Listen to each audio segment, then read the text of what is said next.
小伙伴们，大家好，我是莉莉安。今天又来实现小伙伴的愿望，角色是奥利维亚，还要戴3个隐身面具。这位小伙伴还说很久没有被主播看见了，那这次你就被我看见啦。如果这位小伙伴看见了这条视频，要记得点个赞哦。这局的 BOSS 是大蓝帽珍妮，这一次就走右边吧，很久没走右边了。游戏正式开始。我看见水晶的影子了，走这边果然没错。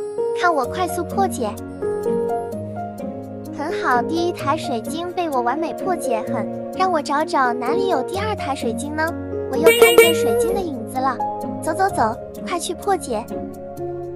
1下，2下，3下，第2台水晶破解成功。感觉背后一凉，是不是被盯上了？不过好像没有人追上来。现在我要加速找水晶了，奥利维亚，加速！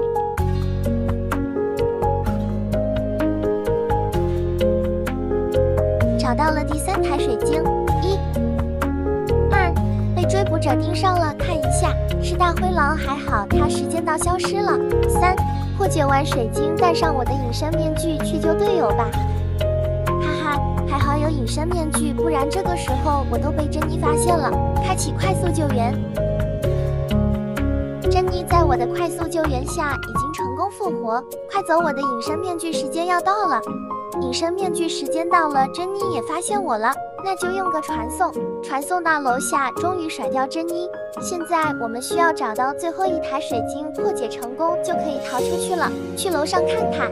来到了楼上，终于找到了最后1台水晶。虽然我在被追捕者追着，不过我还有2个面具呢，直接使用1个。哈哈，这个面具真不白戴。圣杯被注满了，现在只触摸圣杯就可以逃出去了。我的面具还没失效，就等等队友吧。艾丽姐快来，就剩我们2个了。来了。好了，还想看我玩什么地的评论哦，我们下期见吧，拜拜。